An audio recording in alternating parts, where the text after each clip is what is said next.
They have no answers yet on what a strategy is, on, whether or not they have a real end game on what will happen next. And that's really concerning.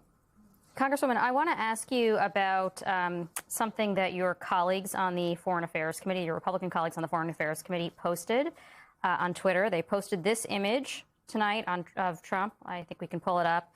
But it says, President Trump is ending the forever war that Iran has waged against America for the last 47 years. That is a hell of a pretzel to twist yourself in. What is your response to that message? Yeah, I mean, it is completely ridiculous, right? First of all, it makes no sense. Second of all, actually, this 47-year war that they're talking about, let's talk about how it started. It started in a large part because the United States went into Iran and did a regime change operation.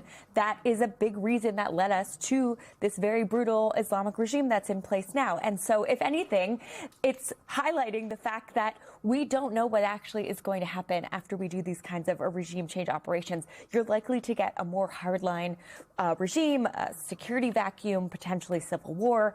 And the idea that they're saying that this is ending a forever war, when I think the entirety of the American public can see that it is in fact starting another one, despite President Trump promising not to do that, is kind of preposterous. I wanted to ask you a question about the politics and the split within MAGA and the MAGA world around these strikes. Because Donald Trump, one of the things that he did was he campaigned on ending wars and promising not to start any new wars. I mean, I would probably argue is the most central tenet that distinguished him from anyone else. His acolytes at the time were saying Kamala Harris will get you into war, Liz Cheney will get you into war when she was campaigning with Kamala Harris.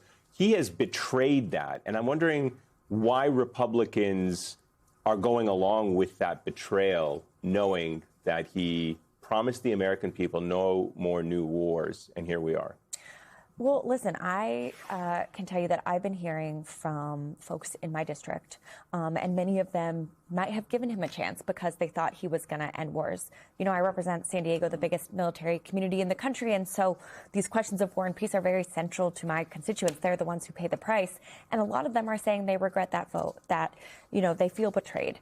And I think it's incumbent on all of us to say, I understand you took him at his word, but let's acknowledge what's happening now, and we welcome you into this coalition to push back against this war.